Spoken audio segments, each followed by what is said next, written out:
Hello, hello, and welcome to a special presentation of Starbase UGC's Star Trek Reliant. I'm Duncan Idaho, and I will be your guest DM for tonight as we go on a whimsical adventure to the planet Risa. We've got your usual cast of characters here, starting with our Executive Officer and Chief Medical Officer, Dr. Eli O'Connor. Oh, that's me. Yes. Then we've got our con officer and one of our science peoples, Lieutenant Kara Junrani. I hate sand. It's rough and it gets everywhere. Oh, okay. I'm going to need a minute because I get the reference. Okay. Then we got our chief engineer, Rick Deere. Hey, everyone. And we've also got our latest addition to the crew, Junior Science Security Officer. Yeah, let's go with that. Chorog, the part-time pirate. I'm just here for the whiskey and the rum. And lastly, we've got a combo character in the Grumpy Old Nord playing both Chaplain Victor Waitley and our bartender, Grimnir. How's it going, everybody? Hope y'all are having a good time, because I always am. Yay! So tonight we open up on a Risian luxury escort liner. Crap, I forgot the name of that one. The Scion of Risian Prospero. escort, the Scion of... Oh, Prospero. I knew that part. I didn't remember the ship class officially. I just always called it the Risian escort. But we've got a Risian escort, the Scion of Prospero, en route to the planet Risa as the crew of the USS Reliant is enjoying some very needed downtime after their recent adventures. The ship, the Reliant, is at Starbase Epsilon 10, undergoing a series of repairs and refits to get that back into exploration shape, while the crew takes the opportunity to go on a bit of shore leave. And, of course, having a luxury cruiser, you've got some options.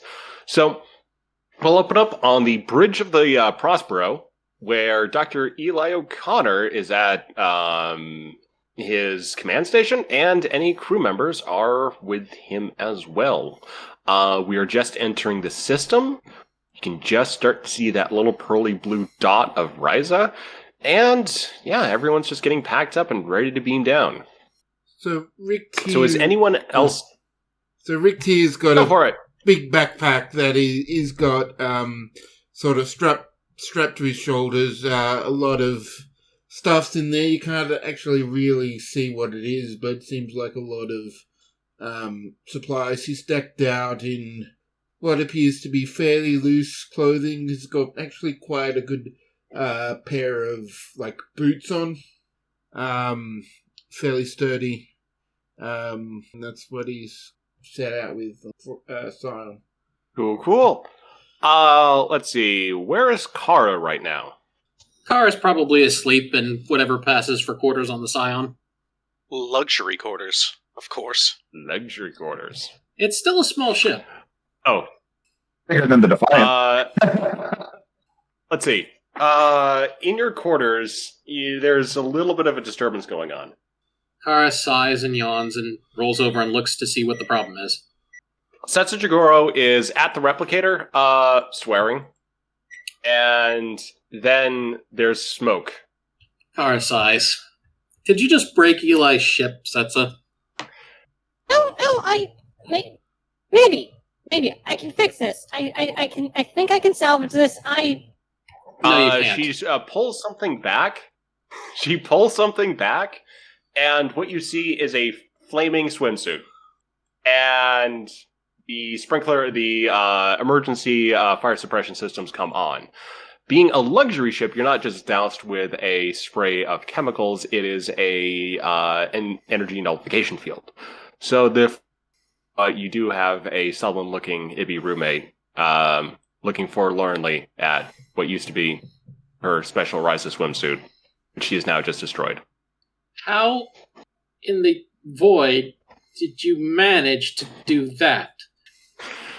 I was trying to adjust the cutouts to, cover up some of the board game plans, and yeah, I may have miscalibrated the laser settings, and Size and replicates a generic one-piece white swimsuit from the replicator.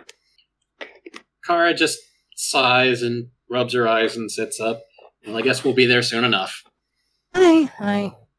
And with that, let's go ahead and cut back to the bridge. So Dr. Eli O'Connor is up there, and let's Checkers is also probably up there as well. And any additional crew members. Also maybe a small whiny cat right now. Hey, speaking of additional crew members. Yep, come on, little one. Come on.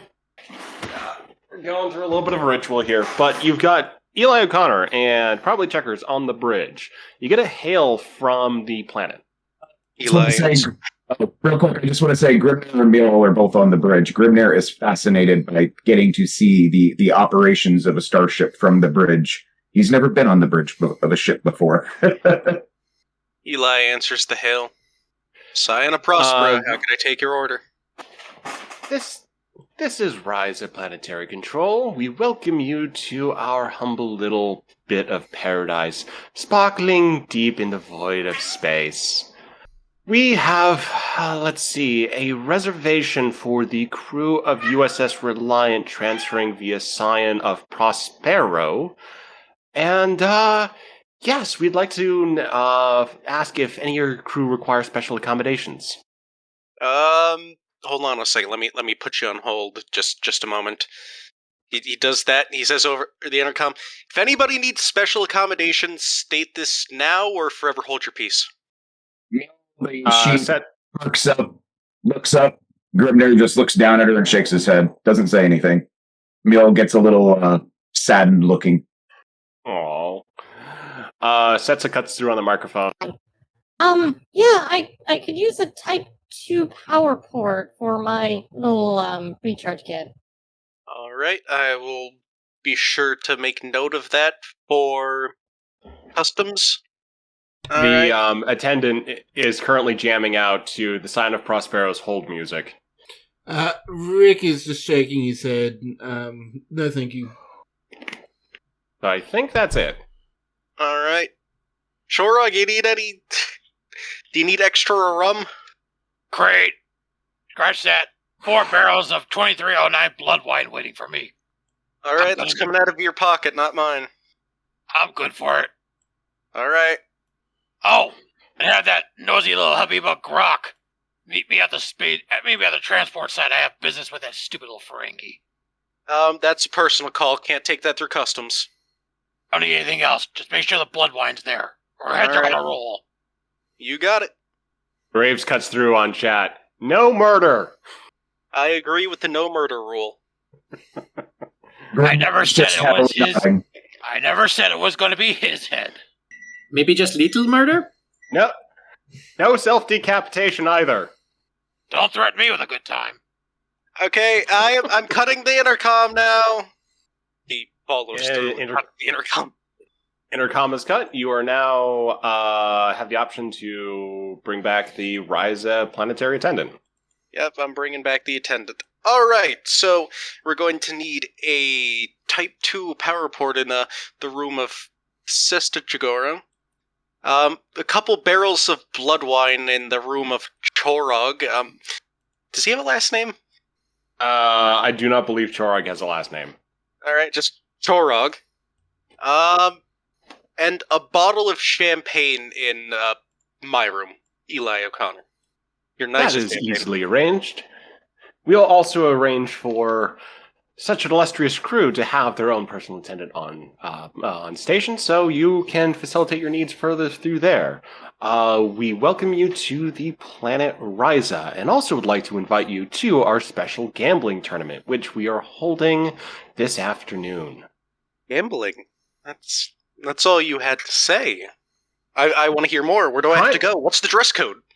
So the dress code, of course, is formal. This is a very regal affair that we have advertised to the most illustrious potential clients in the galaxy.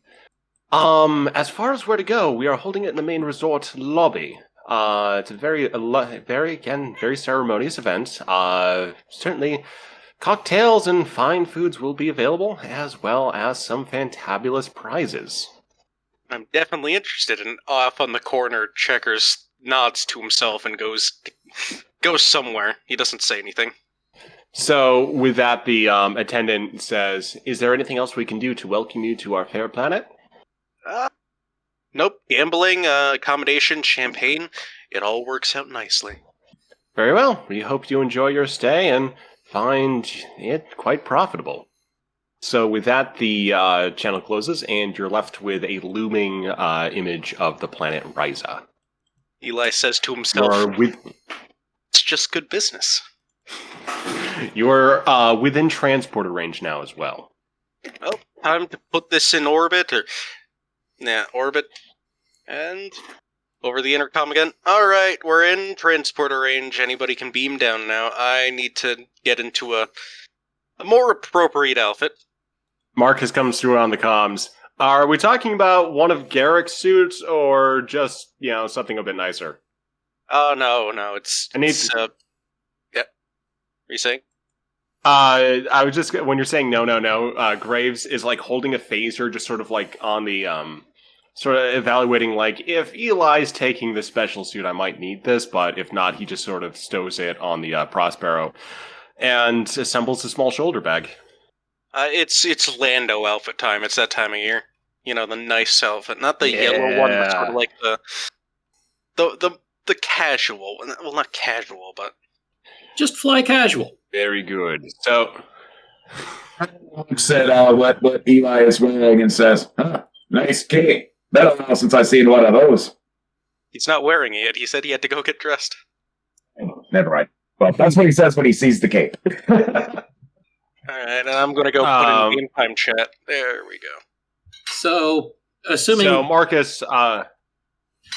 Back at Kara and Setsa's place, Kara gets ready. She's wearing a purple choo-choo shirt, along with, teal bikini bottoms and sandals. And over the top of it all, she just has the same jacket she had on last year with the comm badge attached to it.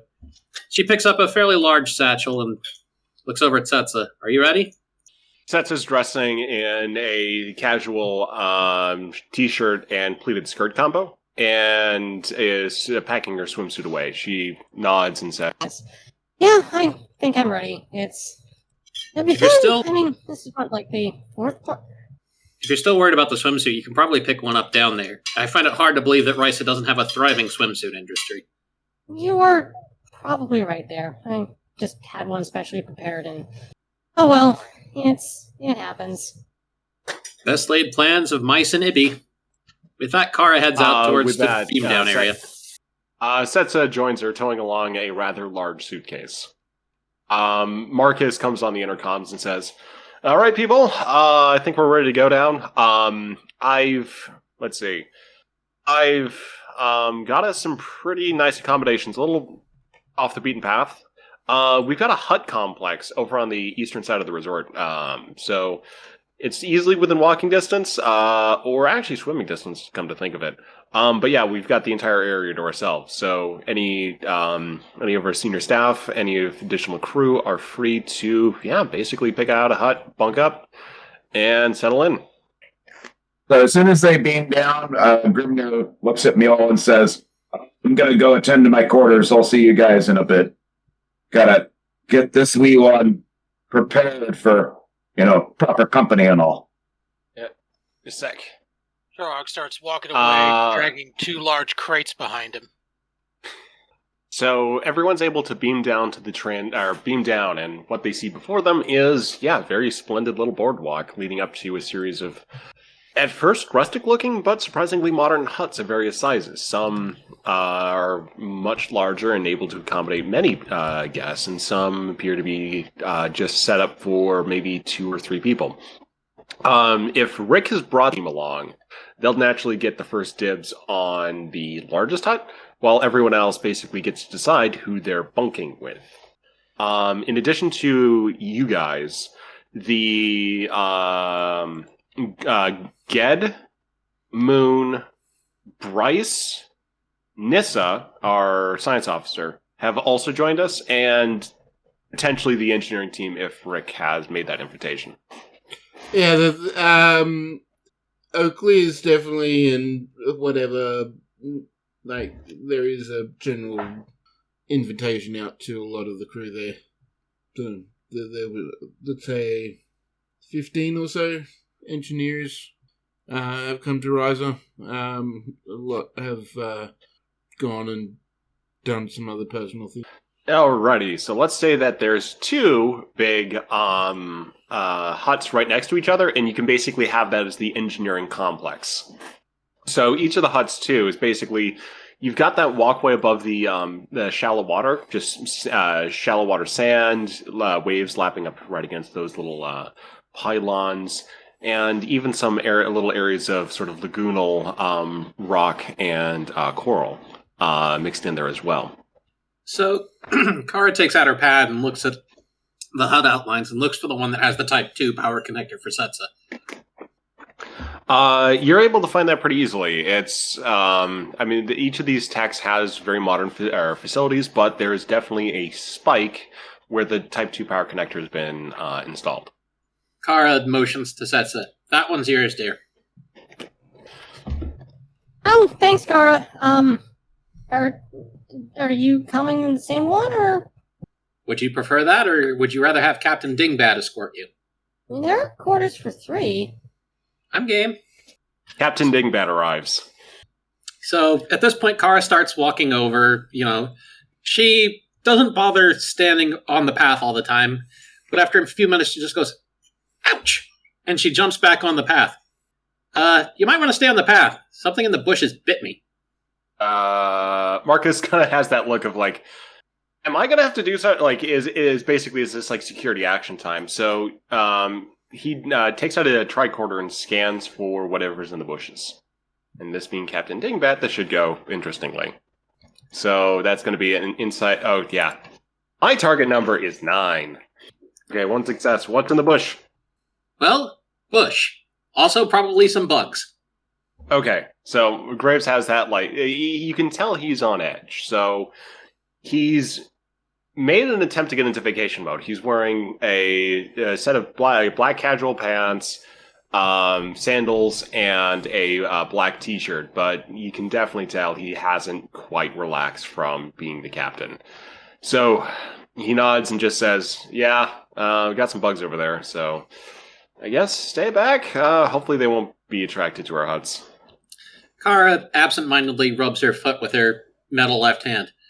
Well, I guess even on Risa, some things just can't be changed.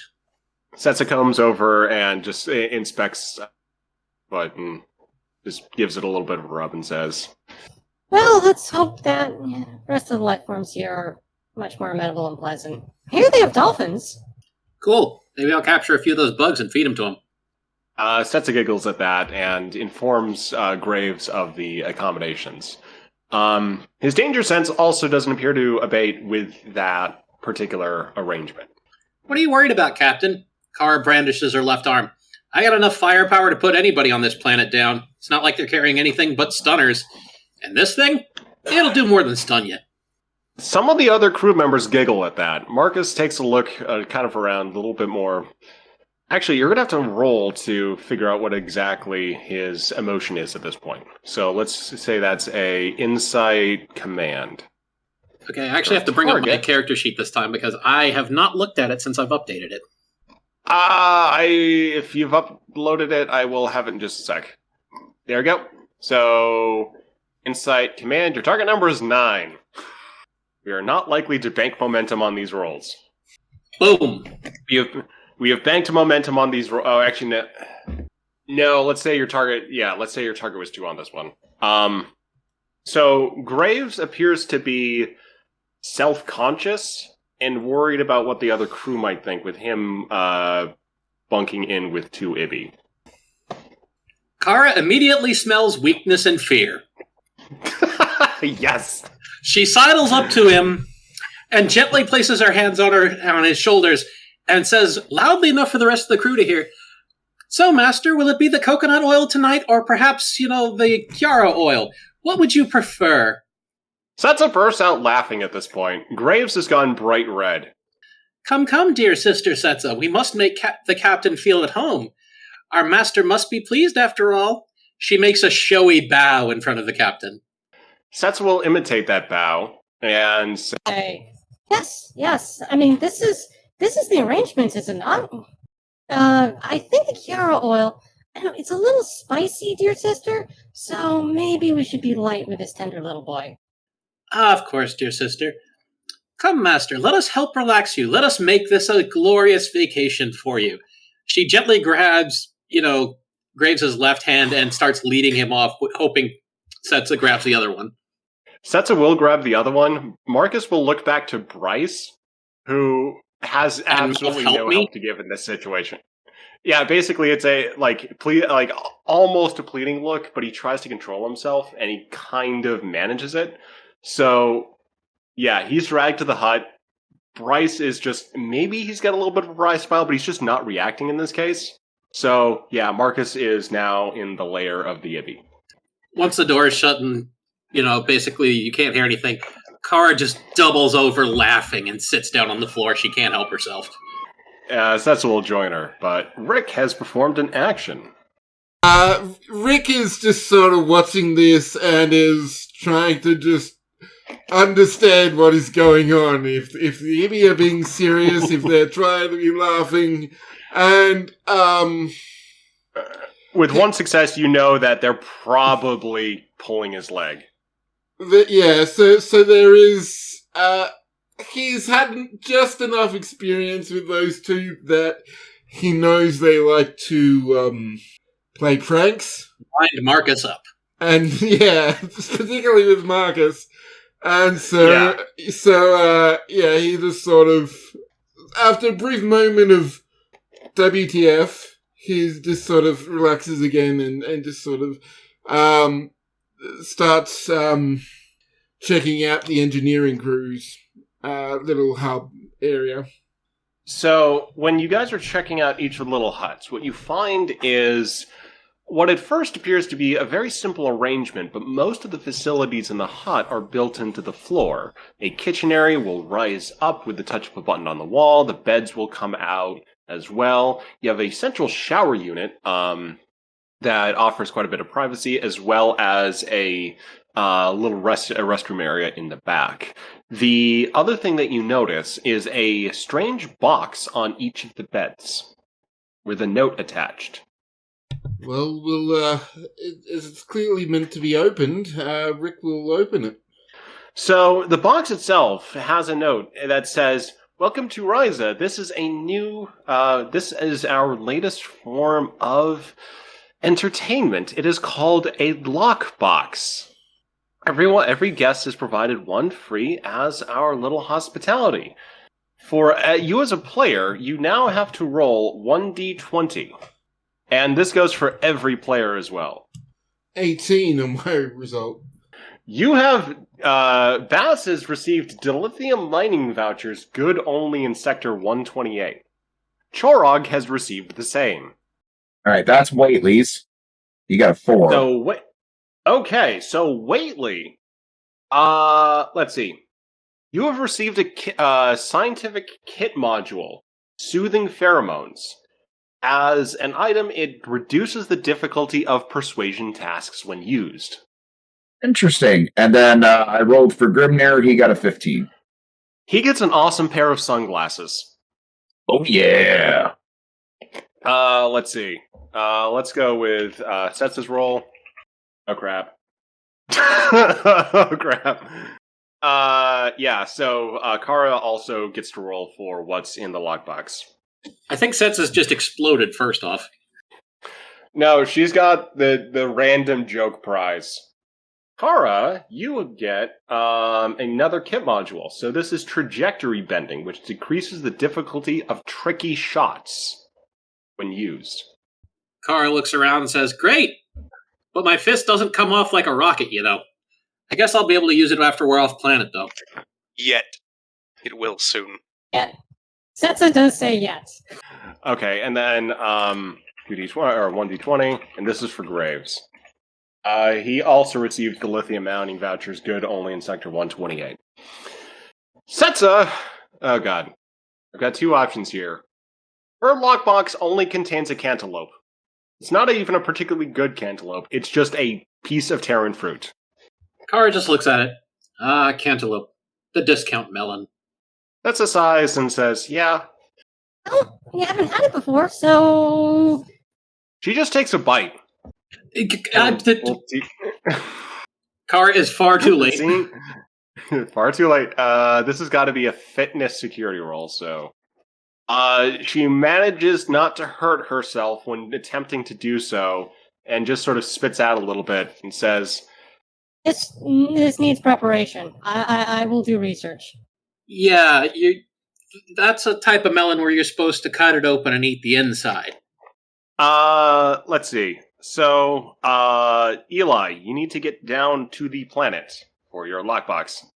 Eli finally beams down, dressing in his Lando outfit. For those who haven't seen the picture since, wait, Grit, can I post like a link in chat, Nord, or? Yeah, that's all. All right, give me a second. I'm just gonna put it through Imgur.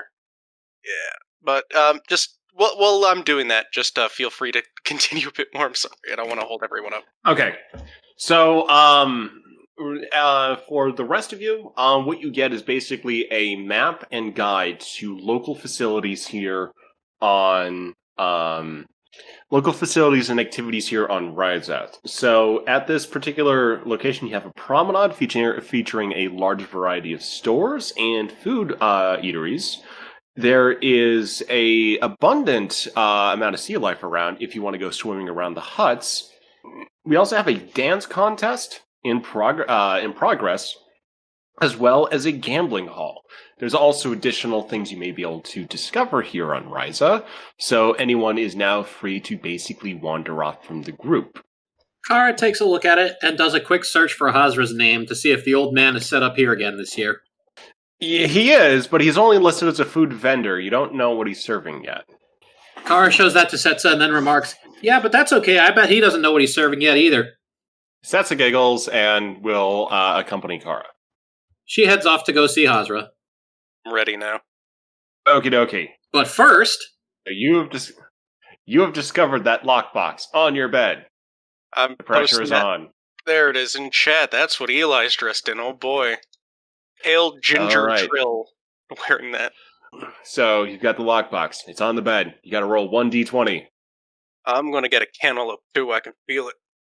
No, never mind. No, you get a kit module. You also get soothing pheromones, which decreases the difficulty of persuasion tasks when used. Anybody want to trade? There's also Actually, Kara goes I'll up. give you the Wait. You want to trade? I got something. What do you got? I got trajectory bending. You know me. I don't use, guns. Hey, you're the one who offered the trade. Kara goes back to what she was doing. Do you even want this? I want what you've got, yes. Hmm. Let me rephrase that. I would Setsa like the holds- kit that you possess. What's it says to get? She got a cantaloupe. I can just give her mine if you want. Ooh, rockmelon. I'll take that. Tell her I'll trade. Okay. Hey, Setsa, if you want to trade your melon for some pheromones. Okay. she nervously says, If you're okay. Oh yeah, no, I love Yes, rockmelon. Eli? It's good. Okay, Rockmelon's delicious, here you yeah. go. she trades the cantaloupe for the soothing pheromones. Kara grins. So, can I borrow that? Setsa is blushing at this Point and says, maybe. Kara just laughs So and she is gets ready to set obviously- out. Setsa will pocket the pheromones and join her. So, Rick, where are you headed off to? So, Rick has been looking over the things and he sort of wants to do something a bit different. He wants to go and go for a bit of an explore. He hasn't really determined whether he wants to go climb a mountain or go find that cave that they found last year, where the So the cave is a fair hike from your current location. It'll take some time to get there, but on the way you've got quite abundant hiking opportunities through the natural landscape. It's either the enjoy the hike and see what's around each corner, or climb up the mountain and get a good overlook vista. I think we'll go with the cave, just because we sort of saw the vista as we came down to land. All right. So, is anyone going to accompany Rick on his hike? I'd say a couple of the engineering team would, if any other players. Sorry, I already set off in a different direction. Bryce approaches Rick and says, God, I gotta do a Bryce voice. I haven't done that yet. Okay. Greetings, Chief and Engineer. I understand, or I surmise from your attire that you're going to be exploring a little bit of the natural landscape here? Yes, it's something that we rarely get to do on the Reliant. May I accompany? I've had the thought of cataloging some of the natural wildlife here. I understand that it can be a hobby for some. Yes, I understand the same. There's entomology is apparently well studied, and they're always looking for new bugs. Me, it's just sort of more the experience, sort of reconnecting with the physical world around me. Let's see. So, Bryce says, that sounds quite admirable. I'll see if I can partake in that experience as well. If you would have me along. Oh, well, the more the merrier. So Bryce will accompany Rick on the exploration. Ged has dressed down to his swim trunks and has basically belly flopped into the lagoon. What is Chorog doing? Having settled into his quarters in the farthest hut he could find, he is last seen headed toward the main building with a rather dirty burlap sack over his shoulder. Activities he's looking forward to is gambling and a little off-the-cuff trading, shall we say. So, right. The promenade would be... I'm just going to jump in real quick as Chorog is making his way out. Grimhair wanders out from his hut and says, "Hey, not a second. I mind if I tag along with you?" Sure, why not? Come along. Maybe you might learn something. And he walks up behind him, slaps him on the back, and says, "So what are you drinking?"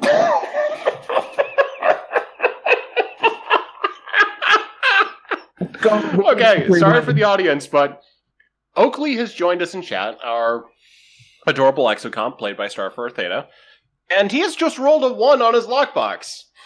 He gets... Oakley has won, and it's a fantabulous little hollow image. He's won a voucher for a Ferengi shuttle. So, yeah, Oakley scored big on his lockbox. So Oakley can now proceed to the main resort area where they're setting up the gambling tournament to claim his prize. Hey Oakley, how would you like some lithium vouchers for that shuttle? So Cop owns his own shuttle now. That is freaking hilarious. We're probably just lucky he wasn't the luxury cruiser. No, there's other plans for stuff like that. So, okay. So, let's see. So Chorog and Grimnir have proceeded over to the promenade where Chorog's up to do some dealings. Kara and Setsa have gone to the promenade as well to try to find Hazra, while a couple of the engineers, Bryce and Rick, have proceeded over to basically explore a little bit. So let's pick up first with Chorog and Grimnir. Chorog arrives at the promenade where the gambling is taking place. He scans the room. So the gambling is in the main resort complex. You're on the promenade. So think about the main resort on Risa. The promenade is that extra wing, whereas the main resort is where you have the terminals and stuff. So if you have to do any business, that is going to be on the promenade. If you want to participate with the gambling tournament, that's the main resort. Okay, gambling first, business later. Gambling is going to be a big event. So if you have any business to do it first. Okay. So we'll head to the promenade, because he was a certain Ferengi that Chorog needs to visit with. Trog walks into the No, promenade. right. Trog walks into the promenade. So you've got the promenade is quite busy. It's filled with. It's not the main vacation season, but you still have a lot of tourists from primarily the Beta Quadrant. So Bolians, Endorians, humans, yeah, a few Vulcans with surprisingly chipper expressions, and as well as some Packlids, Rigelians, so on and so forth. So to find what you're looking for, you're going to need to make an insight security roll. Yeah, insight security. And not seeing them. All you see is there's a tacky gift shop, a floater shop, and that's it for right now. Yeah, where's that little annoying little Ferengi at? He said he'd be here. Grimnir looks around and says, So you, I've got an idea here. Hold on up. Hold on. Lobes! What is the smooth skins? He's you say that one more time. I didn't. He shouts, long lobes, where's the smooth skins at? As loudly as he can so that everybody on the promenade can hear him. Everyone just kind of looks at you. That's not going to work. He just shrugs at Trog. That's worth a shot. Screw it. So let's you've got get the drunk. tacky gift shop. You could ask at the tacky gift shop if they've seen a Ferengi about. Okay. Trog walks up the tacky gift shop, much to the dismay of the Tellarite manning it. So it's a Tellarite manning it. What you see there is primarily you've got some T-shirts, you've got some miscellaneous souvenirs, so like little plush, little birds and monkeys, as well as bobblehead Horgons. So, and a few of the actual variety as well. So the Tellarite looks at you and says, "Oi, what, gonna buy something? Scaring off the little ones." Well, maybe it's something that you would like to buy from me. Take a look at what I'm selling. Take a look at what you've got. Trog puts his bag down, opens it, pulls out a very large Horgon statue. How would you like to make it rich selling these babies? How many you got? How many you want? Don't know if I can move it yet. 5. More on demand. 5 here, and 50 more available should you want them. All right. Let's do business. So he sort of he takes out a very professional looking data pad, draws up a quick supply contract, and states a pretty reasonable price. Trog takes the pad, looks it over. You've done this before, Tellarite. I like the way you think. Smashes his thumb into the reader, signifying that he signs the contract. Righto, you've got a contract. Reaches out of his bag, pulls out all 5 of the Horgons he had with him. When you need more, there is a small hello receiver on the bottom of the first one I gave you. That's how you reach me. Make sure your line is fully securely. Your line is fully secure. I don't want no one looking into this. You hear me? I don't want any of my competitors looking into this either. You know, I got this. Trog says, I don't want anybody listening in on this. You hear me? Grimnir just kind of glowers down at the Tellarite and kind of does like that subtle little flex that bodybuilders do. And just in case you're wondering, that there's my complaint department. Understand? The complaint department knows there's a dance contest currently, doesn't he? Ooh. Looks like he'd fit in well over there. Grimnir's distraction kicks in and he looks over and he says, that looks fun. Grimnir, let's put a few in us, then it'll be some real fun. It sounds good. Let's do it. Bar, now! So the bar is easy to find. It's incidentally the same bar and cafe that Marcus was framed for murder at last year. Behind the bar, you've got some non-humanoid but friendly-looking tentacled alien behind the counter, mixing drinks very efficiently with 3 of its 6 arms. It's also wearing a Hawaiian shirt, tailored for its unusual anatomy. That's awesome visual. Hell yeah, it is. So you're able to order drinks and basically get as wasted as you want to be. So let's kick over, though, to Kara, let's see. I think Eli. Yeah, Eli has joined Kara and Setsa, and they're off to see Hazra. The location you have is a section of the promenade, and you see as you're starting to approach it what looks like a small food vending cart, operated by a familiar-looking man in a, let's say he's wearing a resplendent yellow suit. Kara just points at Hazra and to the rest of the group. This guy, man. This guy. Yep. All right, I'm just looking up a quick... where's that info? All right, let's just wing it. Okay, so Hazra... no, I want to find this real quick. There we go. I needed the word. Okay, so as you approach, you see the holographic lettering of Hazra's cart is labeled Hazra's Super Galactic Slushies. Kara just thinks to herself, that's not too far off from last year. Drink last year, drink this year. There's no way this could go bad. Hazra sees you approach and says, Ah, Reliant crew. It is most good to see you here, on Risa. With no complications or likely shooting. Ross isn't with you, is he? No, Ross isn't here. And neither is the scary, Bajoran lady. Oh, she was fun. So give Hasbro's regards to your friend, Kendra. Right on. I'll let her know. She's on maternity leave with her husband. I will send special toys over to help with the education of the little one. Kara leans over to Setsa. We should get someone to scan those before the kid gets a hold of them. Last thing we need is the kid building a nuclear bomb out of what Hazra gives him. I think Starfleet Intel will basically take them. Yeah, well, I wouldn't put it past Hazra to be able to get around them, so I'm just saying, maybe we should let Kendra and Quentin know later. Hope he doesn't use lead paint. Hazra taps his cart and says, This is new enterprise. It is very good. Would you like a taste? I know how adventurous you are. Of fucking course. That said, I am a little disappointed there's none of the booze from last year. She moves over to get, a slushie from him. So the slushie itself, it appears to be, a snow cone, but you notice in the light of Risa, there's an unusual glint and coloration. The one you have appears to be a light blue, but there's some orange, some greens, and some smells you can't quite describe. They almost appear boozy. Cool, iridescence.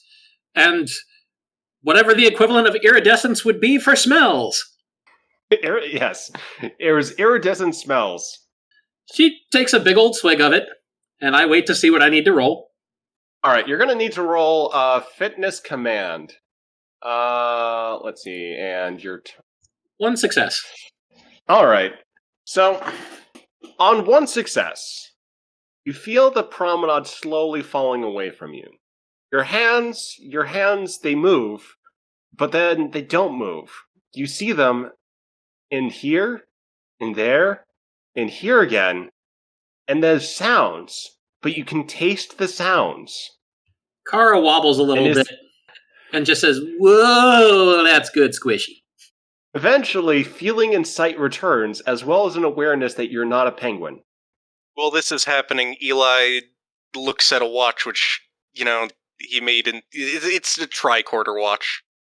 Kara comes back to reality, slightly disappointed. Aw, I liked being a penguin. I want to get a scan on that. Sets is going to have a go at it as well, so she needs to... let's see how that goes. What am I rolling? Fitness command. Setsa also goes on a similar... Oh, no. Oh, I thought you were having some of the squishy. No, I was scanning. Insight medical. All right. Insight. Fuck. And I think Setsa and Kara are going to wander off and go be penguins together.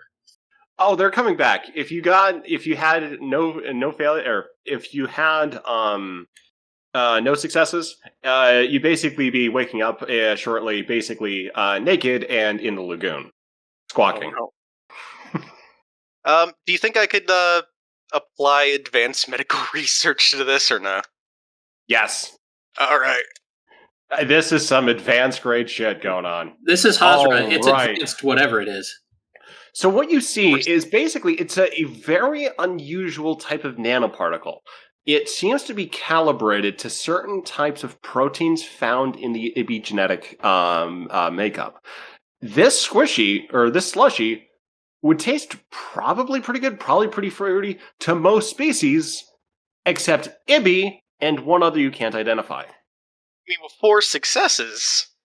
It may be that you can't identify it because it hasn't been encountered by Starfleet yet. It is just that, like, there's something else to this that the current body of Starfleet knowledge can't describe. It's probably humanoid, but Hazra's for some reason included it in this cocktail.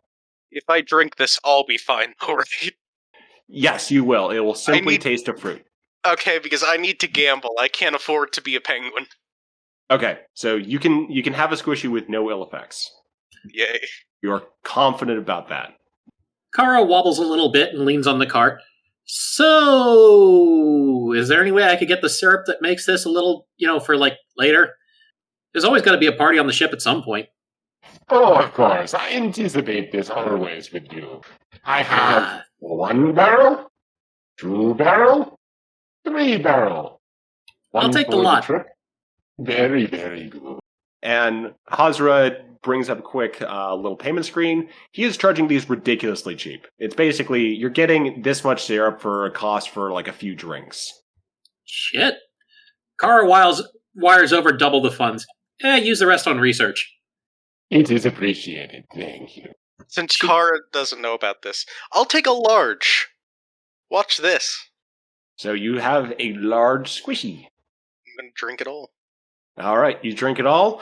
And I get mean, red by freeze. the end, by the end, you're just combating the fact that you just had a very large squishy, and it's pretty good, pretty fruit flavored. Fruit kind of changes across your tongue as it starts to dissolve in. So you start with something that's a little bit lemony, then a little bit mango-y, finishing off with something that's like a really nice berry. It actually does sound good. But I look Kara dead in the eye and like, I am invincible to this.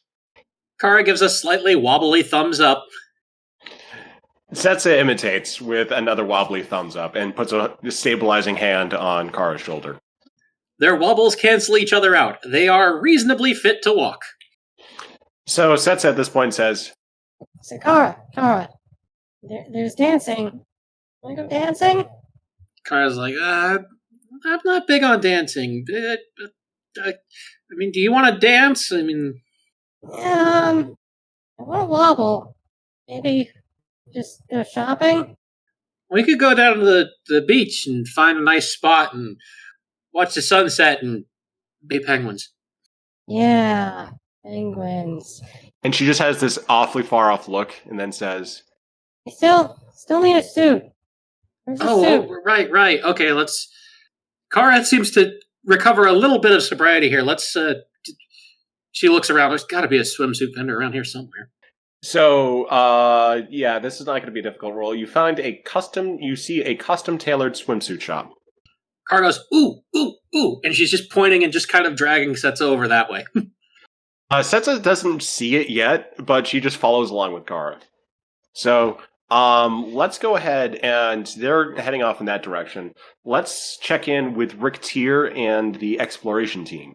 So, you have walked the initial part into the woods. This is effectively going to be an extended task. Mm-hmm.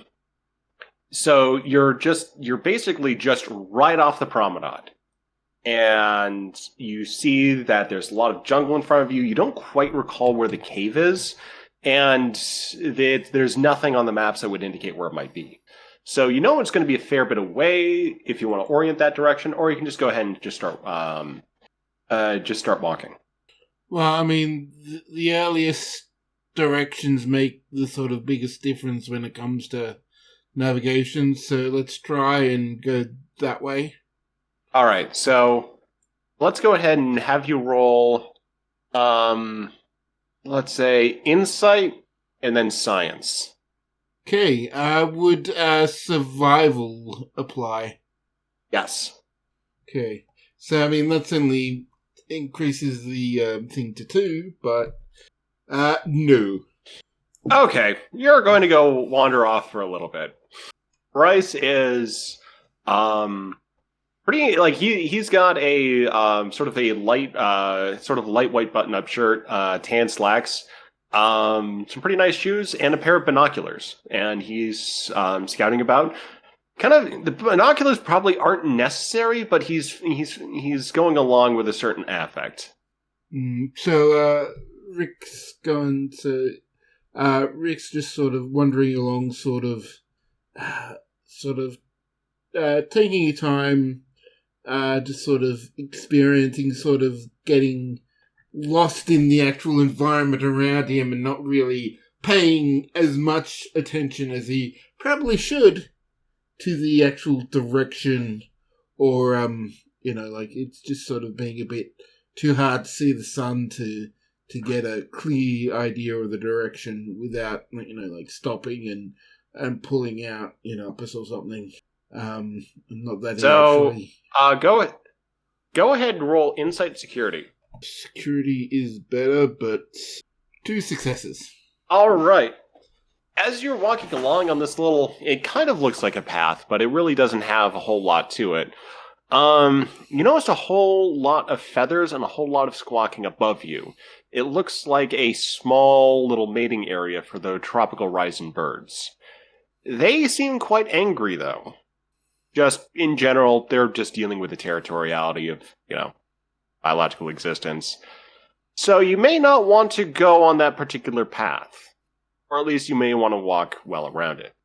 Okay, well then, let's redirect around the territoriality of these Risian parrots. Okay, so you avoid parrot attack, and you now get to make another insight science roll to try to get back some points. Okay. On this task. Oops, sorry, I put that into Twitch chat and not actually into Discord. There we go. Ooh, we got 1 success and 1 complication. So you're able to, you start making some progress around the terrain in a direction that will ultimately be closer to where you're intending to go than farther away from it. The birds are following you, though. And with that, let's cut to... let's see. We've got Chorog and Grimnir over by the gambling area. Or over at the bar. Getting drunk.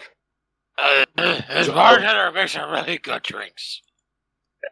He's getting sloshed with Chorog, and he's regaling him with stories of his youth when he was a warrior, and telling him about all the battles he's been in. And he stops and he says, "Hey, Chorog," and he roughly elbows him in the rib and says, "Look at her. She is a fair mouse, ain't she? What do you think?"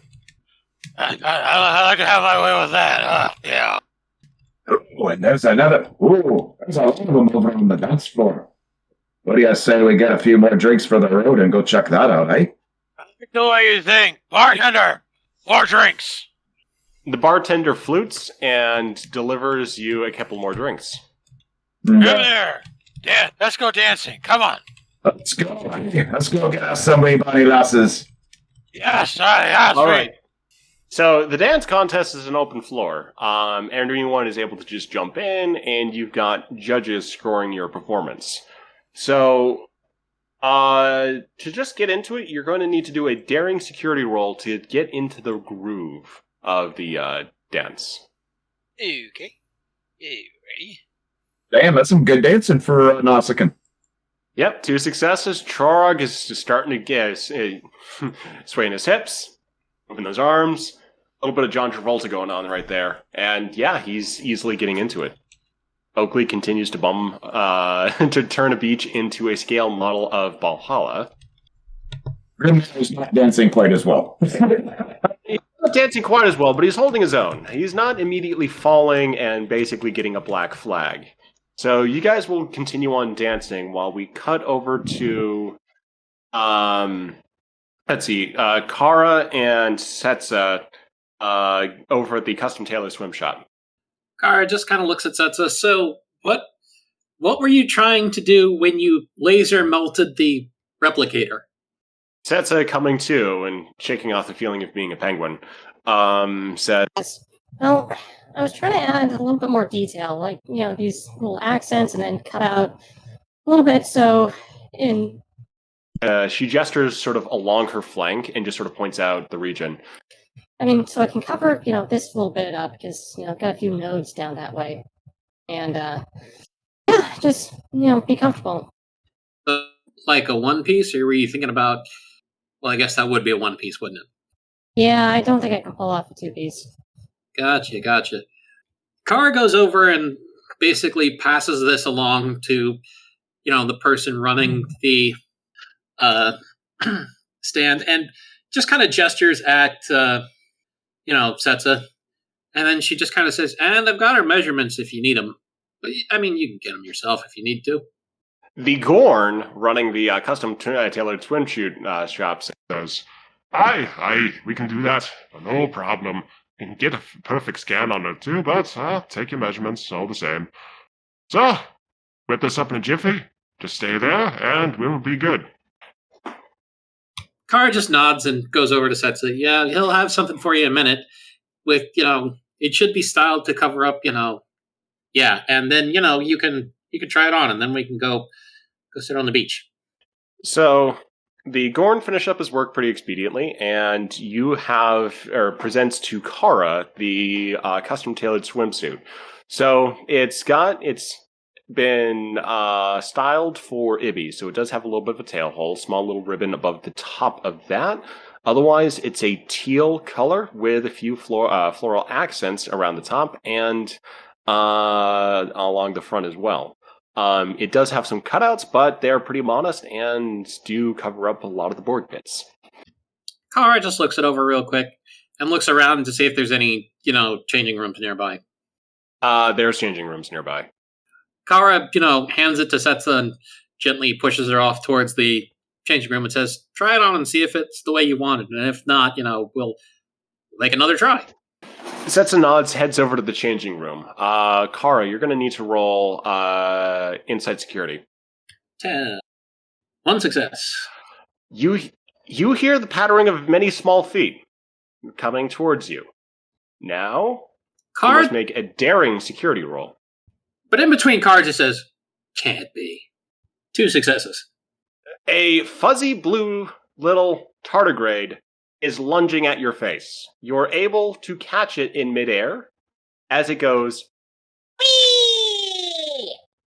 And with that, we'll change scene. Over to Eli. Yes? You have some gambling to do. Oh, the tournament's starting now. Yes, you need to do the tournament. We need time for the tournament. So we'll get this started, then we can go ahead and take our...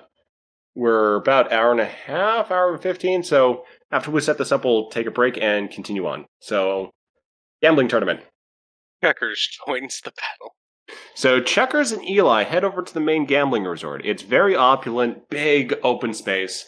And across the main lobby, there's the poker table after poker table has been set up.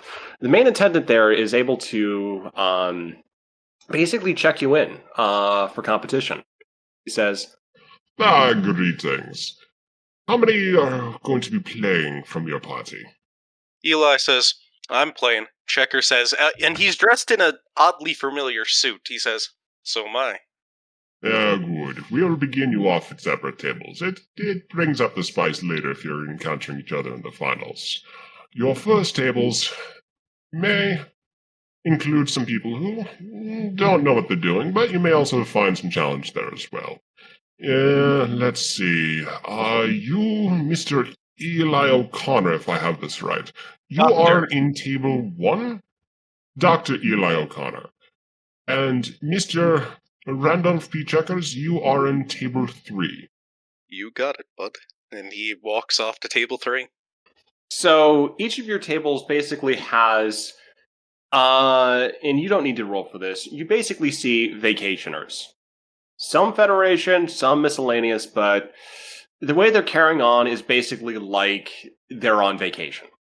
The serious players are at different tables. So, first hand is dealt, you got that hand, and you'll need to roll for each character a, let's say, daring or presence or insight and command. depending on how you want to play the hand.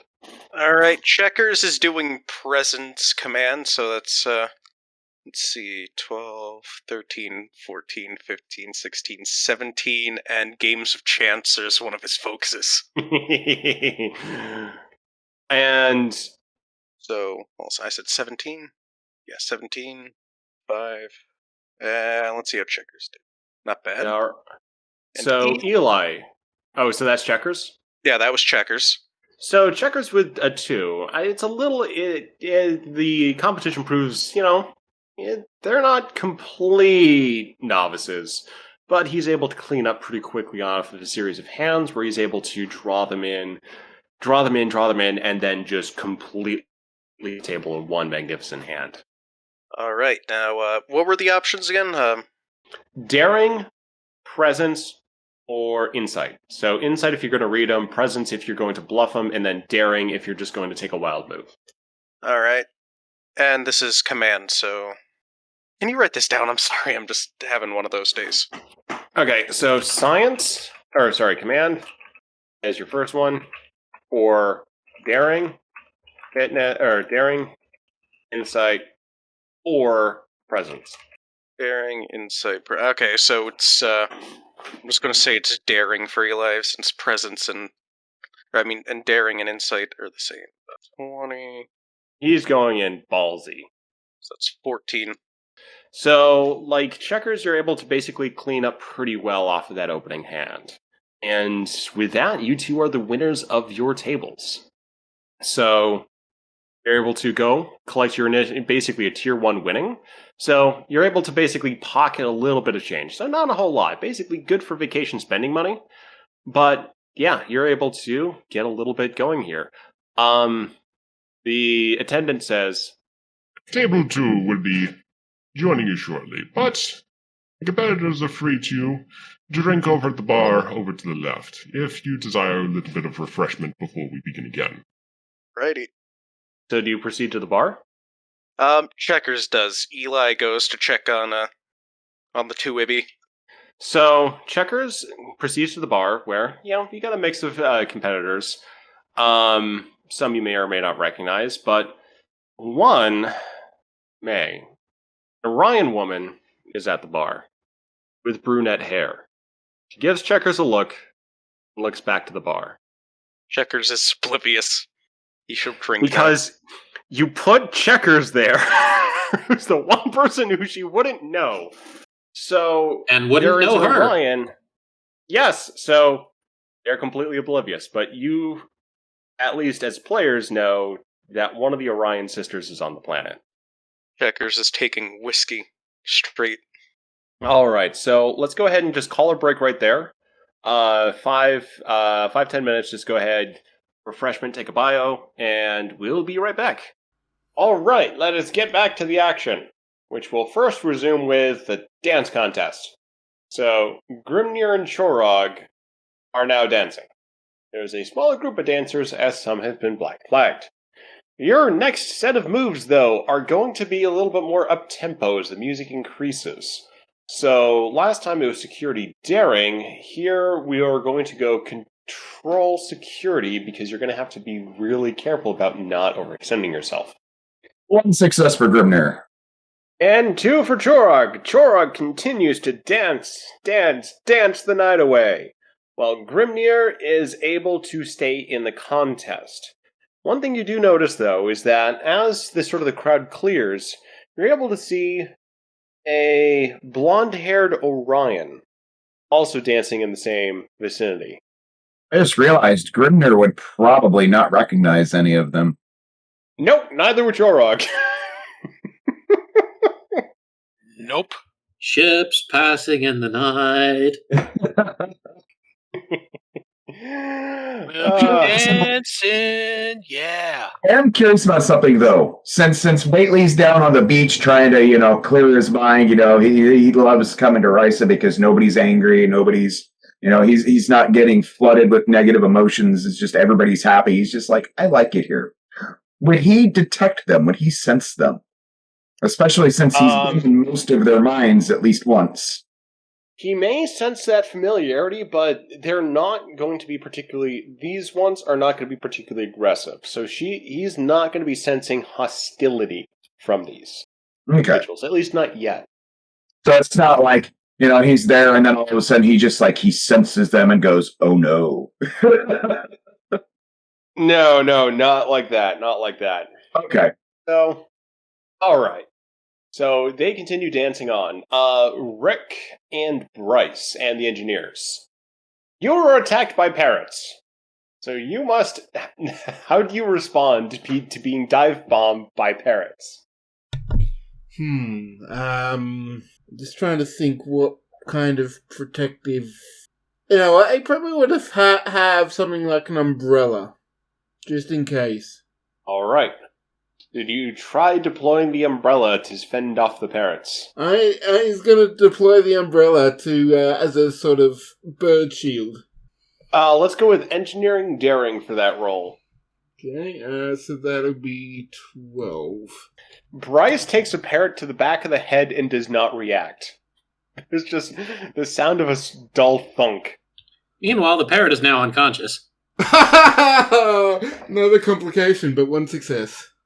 So the success is that, hey, you've got the umbrella shield, but at the same time, you're so focused trying to keep the parrots away, you've completely blinded yourself with that umbrella, and you tumble backwards down a small hill, landing at the beach. Okay, I want to do a...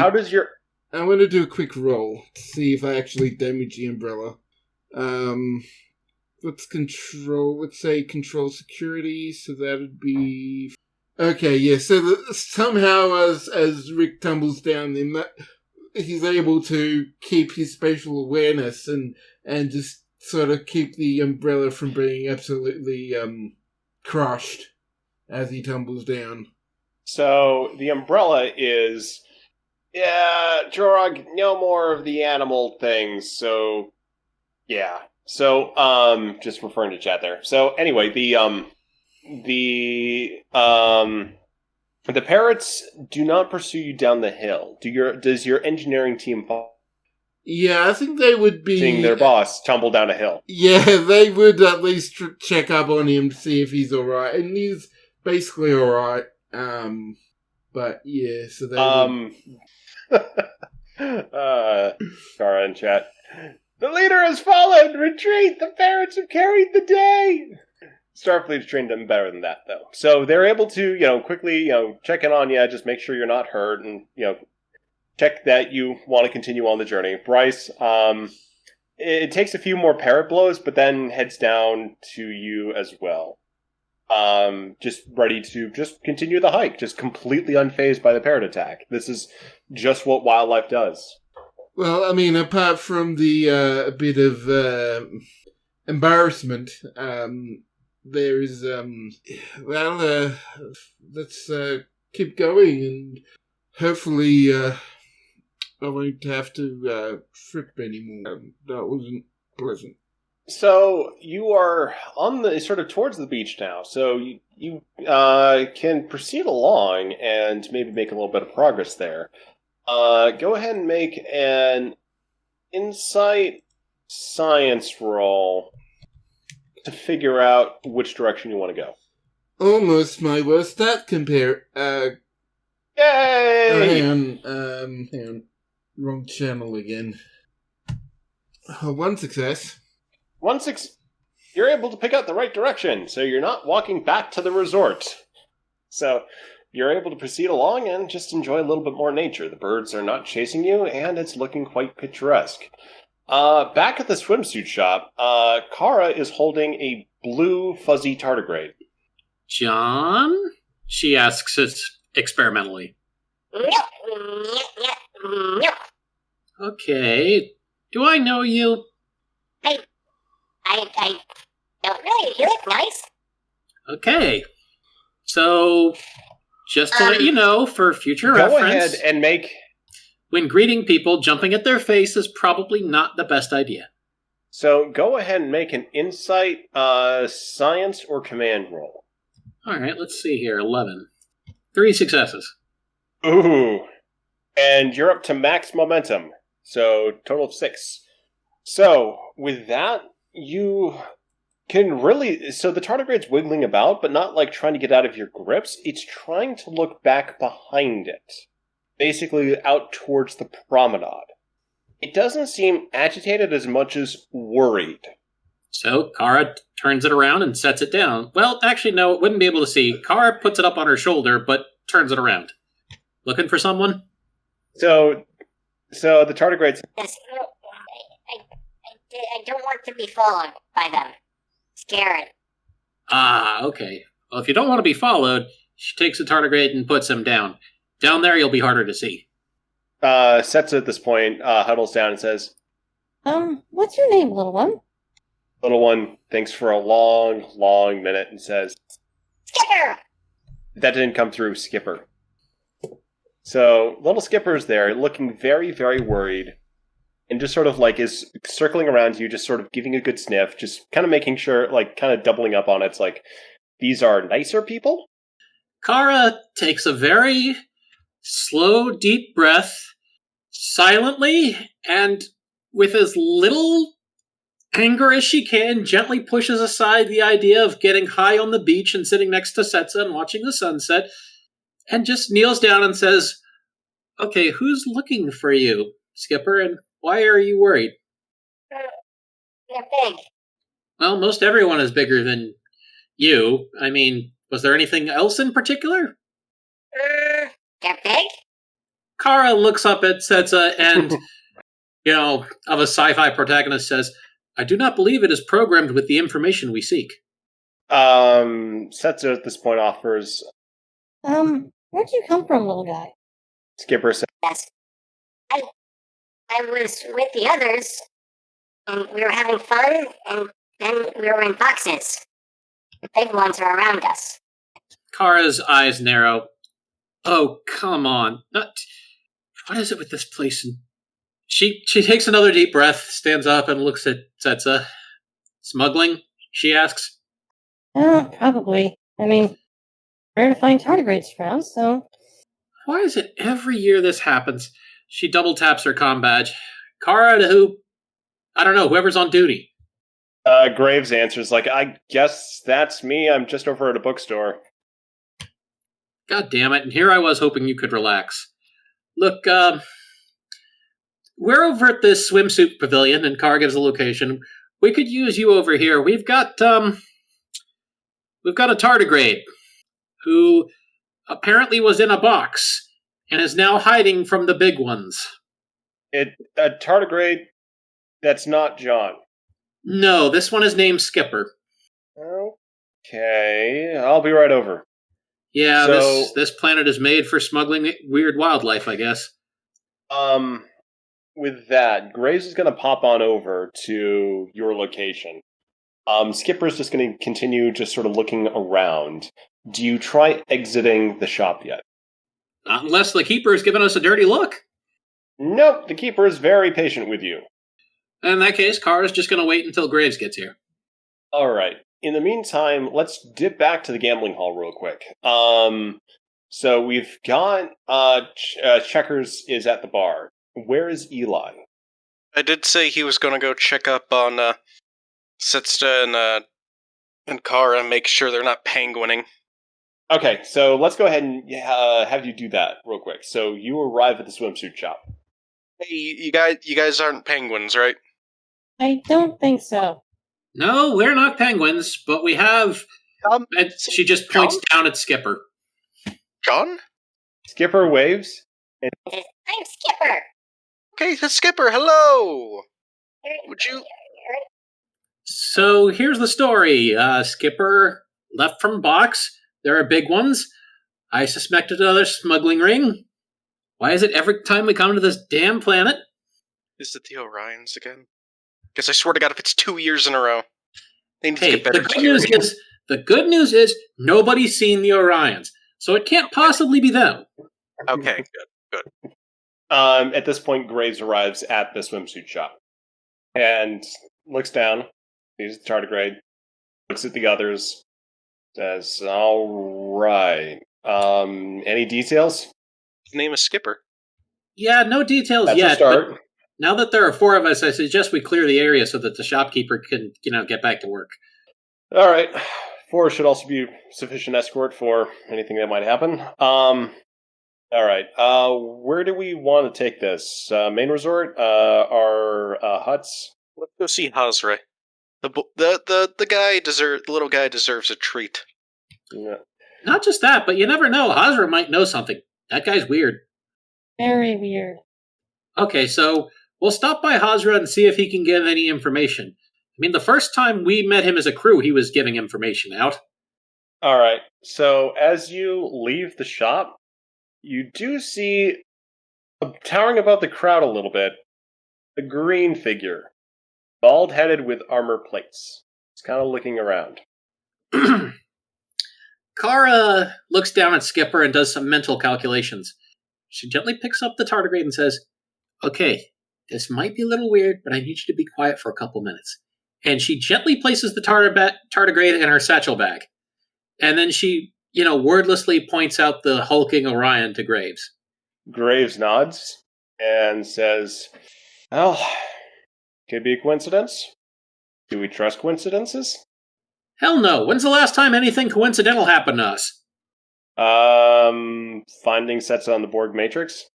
Okay, I'll give you that one. Setsa giggles at that one, so apparently taking it well. So the Orion is sort of a little bit farther away. So basically, there's sort of the long part of the promenade, and Hazra's cart is kind of right in the middle. The Orion is currently at the far end. So do you try to go to the Hazra's cart?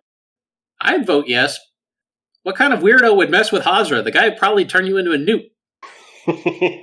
All right, so let's go ahead and make you roll just a simple. Let's just do presence security. You're trying, or presence command. You're just trying to look casual. Nope. Oh no. To be fair, those are almost my worst stats. Technically, if it was presence medicine or presence engineering, it could have been slightly worse. So no successes in the complication. As you're walking along, you're just you just got a little bit of a song in your heart. You just start singing out a little bit, just a little random ditty, and just something about it though attracts the Orion's attention, and he's looking straight at you. You've got a shoulder bag that is very full. Kara just looks over at him and shrugs and goes back to walking towards Hazra's. The Orion keeps eyeing you, but he's at a far enough distance where he can't really. You're not in earshot per se, especially around the crowd. So Hazra says, sees you and says, Ah, good. After more, I heard about the penguin. I'd like to find a little bit more about this penguin. Kara sighs and says, "I wish. Are you still in the information business?" I dabble. Okay. What do you know about tardigrades and the smuggling thereof? It's very rare if it does happen at all.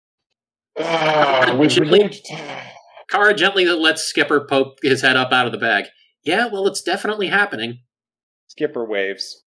Hauser says, there are some, particularly around the Empire, who might be interested in this mycelial stuff these little ones are after. So, let's see why some smuggling might be taking place, but definitely out of my trade. Well, it was worth a shot. Thanks, Hazra. Oh, and a squishy for the little guy. The little tardigrade claps his hands. Hazra hands him a squishy, and then the little tardigrade just laps it up, and then just disappears back into the shoulder bag. The Orion has closed in. Just kind of looking around, is kind of eyeing the shoulder bag. Just looking for any signs of wiggling, which it does. Kara looks over at him, smiles at the Orion, double taps her comm badge. Sign of Prospero. On to beam up. And you transport to the sign of Prospero. The Orion then takes a look at Graves, takes a look at Setsa, kind of does the math, and charges Setsa. Is Eli chopped liver here? Oh, yeah, you're there too, but you kind of blend in. Like, Setsa being the... Wait. Eli blends in with what he's wearing? On Risa, it is freaking Risa. Yeah, Right. he's wearing more clothing than most people. Can I try Yeah. to drop kick him as he charges? Yes, but he needs to do his roll. So All he's right. an Orion Brute, so he's going to be pretty good at this. So his target is 14, and I'll give him a complication range, or a bonus range of 3. Let's make it 4. He's got 2 successes coming at Tetsa. Setzer needs to roll an opposed to that. Yeah, so I was working on that.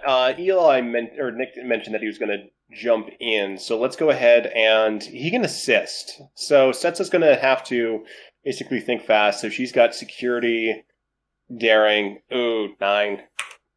No successes. Yeah, and it doesn't really matter what he gets at that point. He can crit. I wish to drop kick him. What is this? Okay, so it's going to be a daring security roll.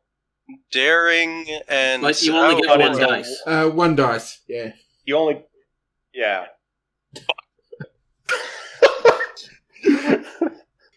You miss and drop kick Setsa. Get her out of the way. That helps. The Orion then grabs you and is just struggling and just says, "Where is it? Where is it? Where did you take it?" Well, so I'm in his grip right now. You're in his grip, and he is a large Orion brute. All right. I would like to click the heel of my shoe and do the special thing. Except you said you weren't wearing the Garrett Do suit. the special. No, that's not part of the Garrick suit. That's just the shoes I wear. Yeah, so I'll give that to you. So you're going to have to do the clicking in the shoe is going to be a special bit of, control, and let's go with security. Roll. Okay, so It's a delicate movement. You definitely don't want the shoes to go off. So you're able to give him a bit of a poke. He sort of yells, his grip tightens, and you feel that on your arms. Sort of starts pulling, he starts forcing your sort of arms back. And Graves at this point, he's there and has been upgraded. Yeah, he's just going to just try attacking the Orion. So he's got to do a daring security, and his target, 17. Boom. He basically does a spinning kick and gets the Orion in the head, knocking him over. Setsa is still on the ground, just more dazed and confused than actually hurt. She is now, partly thanks to her Borg implants, a little sturdy. So the Orion is now down, kind of on the ground, and a crowd is forming around you. You probably don't have a whole lot of security people on the Prospero, but you can call Risian security. In that case, Kara goes ahead and goes to the comm station, letting, Skipper out of the bag, and starts relaying the middle of the promenade, large hulking Orion in a, scuffle with one human, one Ibby, and one Arg. 2 humans. No, it's Trill human. Trill. Thank you. That was the word I was looking for. One Trill. So security is pretty quick to arrive at the scene because, of course, drunken brawls are something that they separate out Graves and the Orion, kind of helping the Orion up a little bit, but the Orion starts to shake him off, and they get security gets a little feisty and phases him. Kara would laugh, but she's not there. So, Graves is seeing to Setsa, while Eli, you've kind of got the lead here. Oh, I do. Okay. So there's the sort of the Orion has been stunned, and you're with a chief security, a senior security officer is now walking up towards your group. Eli straightens out his outfit. Sorry about the mess. Yeah, and the Risian woman says, It happens. Well, was there a provocation? Yeah, he was, I think he's involved in animal's not the right word to use for this, but a smuggling ring of sentient beings. I see. Do you have any evidence of this? Well, we had, hold on a second. He taps his comm badge hidden under his shirt. Kara, do you think you could get Skipper to make a statement? Well, we could come back down if you're sure it's safe. Is it safe? It's probably safe, because you've got a bunch of security here, and the Orion's been stunned. Alright, it's safe. Right on. I'm going to be right down with, hopefully, the victim. Kara looks around for Skipper to make sure that the tardigrade is handy. Skipper is still just hanging out in the bag. Kara looks down. I didn't imagine you'd stay in there. Look, we're going to go down and talk to somebody who can help you, as well as any other tardigrades that are having troubles, okay? Okay. Get more slushy? Yeah, we can do that too. Why not? Kara goes and beams down and, basically goes over and has bag full of tardigrade. So the senior security officer nods at the small little tardigrade, looks to the Orion, sighs, and says, "Yep, might happen. Might have another case of this. It's always worse when Starfleet's around." All right. Kara looks at him. Hey, it's not my fault. The officer just says, "Take an official statement from each of you.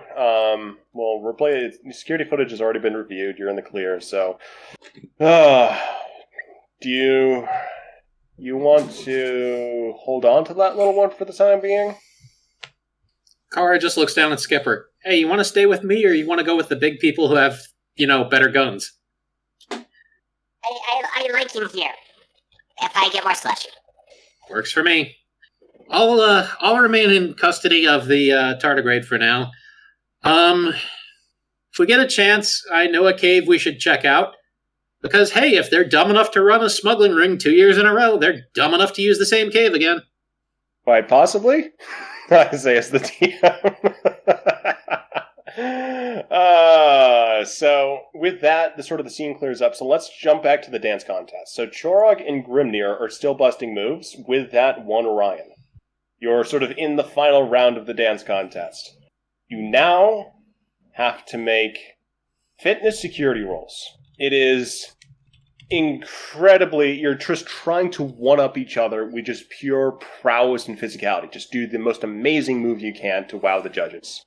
Grimnir got 2 successes. And Gerard Grimnir just has that Dovahkiin energy. He just imagines himself fighting a dragon and just brings that out into a flourishing display where he does a full flip. Chorog trips and lands on his face. So Chorog gets black flagged. The Orion with you also does an incredibly lavish move, leaving you and her as the last contenders. You now have to do basically sudden death, where you have to perform the roll again. Just again, with the movement, the physicality. 3 successes! Oh my god, are you serious? And 3 successes! 3 successes for the Orion! Again! So at this point, there's a crowd around just yelling and screaming because this has become the best dance-off they've ever seen. The best dance-off ever. I'm imagining the scene from Pulp Fiction with Uma Thurman, John Travolta, and they're just like staring each other down while they're dancing against each other. It's like they're now dancing with each other, but it's like combat. So, let's see. Keep going, there can only be one. Again. Also, I'm going to start spending some threat, so both of you now have a complication range of, let's say, 18. Alright. So the Orion gets 2 successes and no complications. The same. This is cursed. I'm going to call it one more roll if this doesn't work. And 2 successes, no complications? Come on, Grimnir. Two successes, no complications. Yeah. So, wait, did he? yeah, there's a Yeah, little bit it's of showing up wrong. Yeah, you I got 2 typed that successes. wrong. Yeah, it's I just typed that that's wrong. actually, yeah, there's just like an extra space, but it totally works. So, yeah, so 2 let's just successes, say no that complications. After all of this, the judges just stand up applauding, and they award both of you top prize. So, trophies are beamed in, including quite a bit of just extra goodies. So quite a bit of booze, some poker chips, credits, and coupons for local events, as well as like fancy new data pads. So with that, the Orion turns, and let me just check one thing real quick. Yeah, I was going to say, after Grimnir takes his prize, he walks up to the Orion, offers his hand, and says, "That was fun. We should do it again sometime, lass." Been here looking for a little bit of a challenge, and you're certainly framed for quite a bit of physical activity. Mind going upstairs for a little bit? He grabs My name's Nava. "No, pleasure to meet you. Name's Grimnir." So Yes, the two of them Grimnir's a are. So you. boy, Kara. So you proceed with the Orion. He checks on Troy and says, "I'll catch up with you later." He winks at the Orion. So you and the Orion proceed up to her room, where things happen. Back in the gambling hall, and Chorog may want to Transition. back to the gambling hall because this needs to happen. Let's just skip to you're at the final table, and at this final table, there is an Orion, there is an Endorian, and there is a Ferengi, as well as checkers and Eli if he returns to his seat. Oh, he does for sure. Okay, so you're there, but Eli, you certainly notice not only the identity of the Orion, but you also identify the Endorian, who is just scrolling through my notes real quick. Got a name for him. Yeah, I remember him, but I don't remember the name. Okay, it's I don't remember his original name, so let's go with Max Vishirin. He is your rival from the Galaxy 1 race. You also definitely notice Dara, the Orion sister with brunette hair. And she notices you. And everybody sighs. Eli puts his hand up, motions for a waiter. The waiter arrives. Can I get some Orion pheromone blocker, please? Certainly, sir. And he already has some on hand and gives it to you. All right, inject it right in the neck. Let's go. All right, you just take a shot on the neck. And Dara is just sort of pinching the bridge of her nose at this point and is just shaking her head. While Max Vishirin, your rival from the Galaxy 1 race, he is just smiling, just crooking his neck like, he is excited about this. So you now have to play this poker game. So let's just go with, it is such an intense game, it is just going to be daring command. And you are at maximum momentum. Dara opens it up and says, and just says in a completely strained voice, "It's a pleasure to see you here, Lieutenant." It's Dr. Lieutenant, and the pleasure is all mine. Imagine it is. And Eli finally looks over to Checkers, and his eyes go wide, recognizing the suit. Oh, so you notice this Checkers suit that he's wearing. Yes, I PM'd you what's up with that. Oh, yeah. So I'm just making sure that your reaction is Eli's reacting to Checkers suit. Got it. Yes. So, so the first hand is dealt. Max playing it all cool. Dara is just not happy. She but is she's just so playing on. done. Oh. Yes, that is your reaction to her. So at this point too, Setsa and Graves have also arrived, and Graves also has the pinching bridge of his nose of like, yep, of course. Kara just looks over at So Graves. your first roll is daring. Kara just looks at Graves and just says, "Should I get some of the local security boys and go down to the cave?" Probably good bet.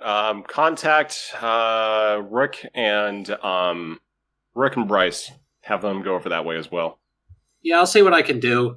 We've not got our full security personnel here, and they've only got stunners, but I'm sure we can do something. Aye.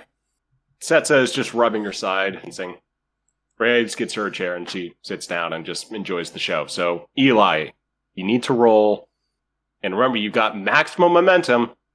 Daring. Command. Alright, and then checkers after this, so daring. So, in other words, use some of the momentum. Okay, I guess I use one of it for 3 dice? That's how that works in, right? It's been a while since I've used momentum. Yeah. The third dice is 1. So between them, you can spend 2 momentum and get 3 dice for both Eli and checkers. Right now, just Eli's going with 3. I'm not sure what I'm doing for checkers yet. All right. 1, 2, 3. 1 success. Max is getting slightly the upper hand here. Checkers. Okay, so this is daring command. Yes. Alright, so that's 16, and since this is game's chance 5, and now I'll spend the momentum and give him a 3rd die. So you're also in a 2, and Dara also in a 2. So Eli, you're at a little bit of a disadvantage, but you're able to hang in there for this first round. Next round is again same daring security. Max is looking pretty smug with himself. Dara's just completely done and just not really paying attention, despite the fact that she did kind of well that first hand. So yeah, it was 14, right? I'm sorry, I'm having to switch between 2 character sheets. Okay, so you are for E. Yeah, it's 14. Okay, Ah, 2 successes. and checkers was 16 and 5. Come on, checkers, come on, checkers. Alright. Pretty good. Max rolls. Only a 1. Dara rolls. Also only a 1. You begin to get the upper hand on your opponents. Checkers is in the lead, but Eli's trailing not far behind. As the stakes are increasing, these bad hands for, relatively bad hands for Max and Dara are coming out of it. You notice, though, that Madron has completely ran away. Because he was originally part of this, but he has run away. Something that maybe Chorog might want to think about. So now you're now in sort of the high stakes. Someone could be knocked out here. Well, you're in a pretty good position, but you could take one of your opponents out. Alright. 2, 20, 14. Come on. Looking good. Oh. 20, 16, 5. Oh, no. Ooh, Checkers is cleaning up. Max, able to kind of hang in there. Aura, just without 1, she's just trailing too far behind and just calls it. So she gets up and leaves the table, sees Graves, and just has this like heavy, just, oh god damn it. And is now in conversation range of those people. You are now down to Max versus Checkers and Eli. Let's do one more round. I've been rolling. Max is kind of an idiot, but he's still doing pretty well. Eli, just a 1. Held up a bit, though. Got Oh. checkers. But on all, comes down to it. Wait, Max puts in a brilliant. can You I can reroll if you want. Yeah, I'm gonna use the momentum to reroll for Eli. All right. I need to stay in. I'm gonna say Okay. we're back to full momentum again now, so Yep. Go ahead and use it. I need to sustain this gambling addiction. You're in, but let's go ahead. This is the final round. All the chips are in. Max goes first, and I'm not being kind to him. Oh! Knockout. He The ace slips out of accidentally his sleeve. shows you some of his cards. No, he like in like his just rapid flourish, you see some of his cards. You know what? I'm gonna switch things around. Checkers is going first this time. Checkers is going that first. Oh, come on, Eli. Oh, Checkers is doing good. What can Eli do? we're back to full momentum again, by the way. Come on. And Eli it's needs all a in. new ship. Eli needs a new ship. Damn it. It's 2. You know what? Let's have that. Like Checkers just says, like, all right, let's take it one more round. Max is out, so it's now just down to you and Checkers Me versus staring at each other across the table. my worst enemy. You're just both all in. You're just going to settle this down in one hand. He's too good. He is too good. Yes. Okay, how much momentum do we have? We've We're got full. full momentum, so if you want to All buy a right. couple of... Yeah, so Yeah, 2 extra dice would cost 3, so Alright, I'm getting 2 extra, so 4 die. 4 dice. Come on, Gamba! Gamba! Oh! Oh! Eli defeats Checkers in the final hand. There's a little bit of a polite applause. Dara's still there. Max has just gone off. And you have just this tremendous applause and ceremony, and the master of ceremonies comes Up and says, "Oh, very good, very good. That is one for the ages, a true contest between titans. And you've touched my heart. We have, as we say, a little bit of a prize for you. We have the latest product of the Risian shipyard in association with the IB Assembly, or holds up a mystery box. Eli Okada, Doctor, Gambler Extraordinaire. You may either have the ship, or whatever the mystery box contains." And, yeah, little nod and wink. I'm not necessarily going to have you do any rolls for the mystery box. Oh, is it art? Let me say something, or ask something. Is this gonna screw me over? No. Okay, So you've got the traditional prize, and then you've got the special prize. It's that Family Guy conundrum. A boat or the box? The box. Listen, you know what's in that box? It could be another ship. All right, you're going to take the box? I'm thinking. I'm a Remember flip coin. No, oh, What? no. You will kill me if you don't take the box. Alright, I take the box. You are taking the box. The attendant cries. It says, "Oh, the box, the truest gambler, the truest prize. Dr. Eli O'Connor, you have won yourself a Kaplan 17 speed freighter." Yes. That's the new And you- Scion of Prospero. You've got the Kaplan 17 freighter, or modified freighter / strike vessel. And there's just another just standing ovation. Meanwhile, actually, does anyone want to talk to Dara? I'm over trying to search a cave. Okay, so you arrive at the cave at about the same time that Bryce and Rick also arrive by the cave. Kara just looks over Cave? at him. Has some There's- lights. Well, I was going to say it's a 50-50 shot that they're not that stupid, but why would a cave be lit up if they weren't that stupid? Do we have any weaponry or backup whatsoever? Some of the security people are there and they've got stunners. Oh, what hey, at would least we Rick have numbers be- since... Like, Rick would, as a sort of survival, like, doing this as a sort of survival thing, Rick would have some kind of thing for cutting or for fire starting. What?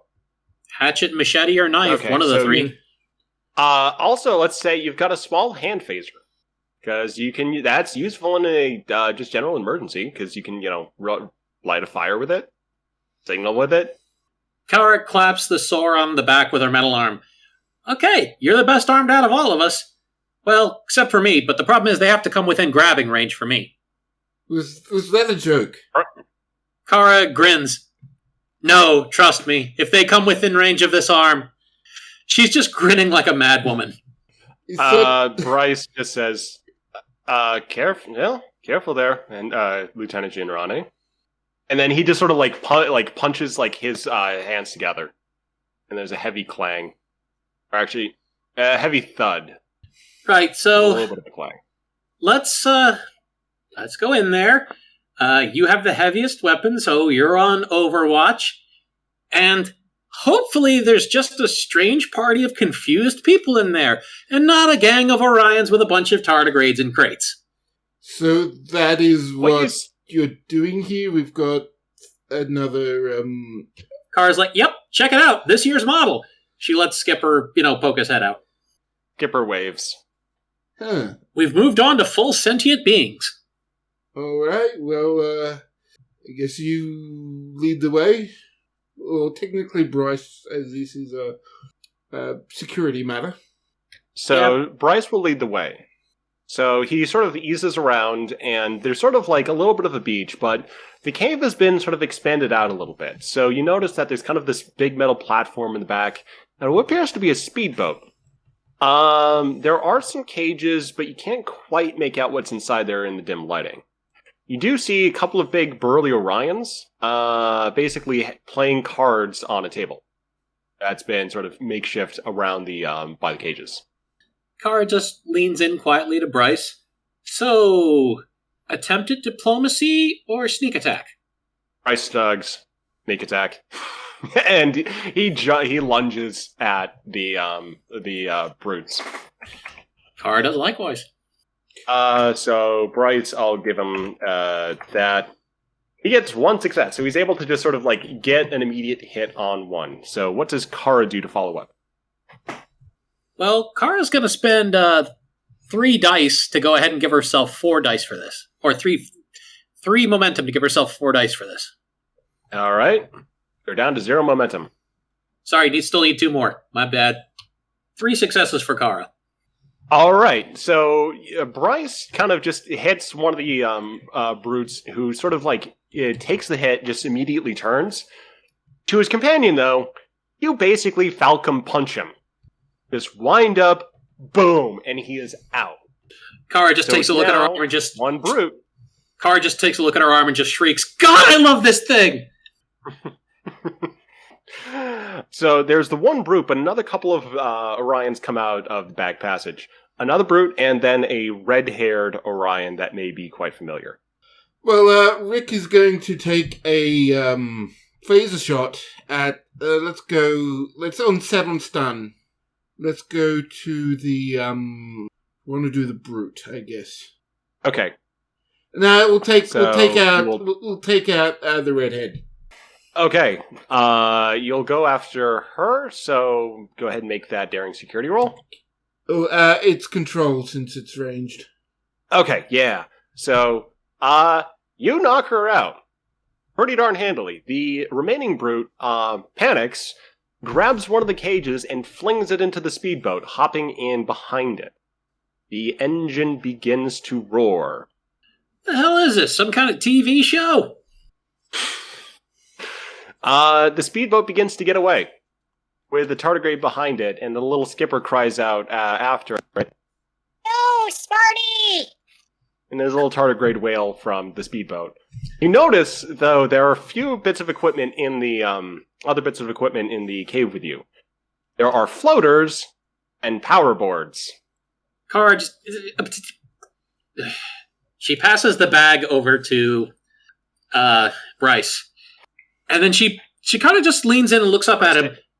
I deserve extra pay for this. And she grabs one of the power boards and goes after the boat. Rick will also will grab a floater since Kara's gone for the power board. Yep, there you go. So now you are in pursuit of the powerboat as it's screaming around the island. Let's say it's going to be a con. Yeah, let's say con, daring, or control, depending on how you want to approach it. Well, Kara's going to be careful since she's better at that and do it control. And Rick will probably try and use the fact that he can actually fly to make shortcuts and be precise in what he does. So he's going to go control as well.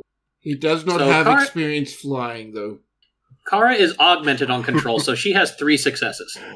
So Kara is able to really quickly catch the distance and is... Rick, after doing a few unintentional barrel rolls, stabilizes and is... He's in sort of the hunt, so he's still quite a bit of ways away, but the pair on the water are below him, but he needs to make up a little bit of ground. The Orion, meanwhile, is having some difficulty with the controls, especially with the crying tardigrade in the back, and is sort of veering around, losing ground. So Kara is able to catch up. They are, however, approaching the start line of the powered board race. Kara, comes up next to him. She does her best impression of a police siren and knocks on the side of the boat saying, "Sir, do you have any idea how many laws you're breaking right now?" The Orion just yells something in the Orion language that is particularly unkind to Kara's mother. Dude, you're on a planet. We have ships in orbit. Where the fuck you gonna go? Give up now before I put you on your ass. So the awaiting powerboard racers see this and kind of scatter as you two blow through the opening checkpoint of the race. So you're off, and there's a bunch of jumps in front of you. So I'm spending bit of threat. So bring your complication range down to 17, and the the Orion will do likewise. There. Just one more success.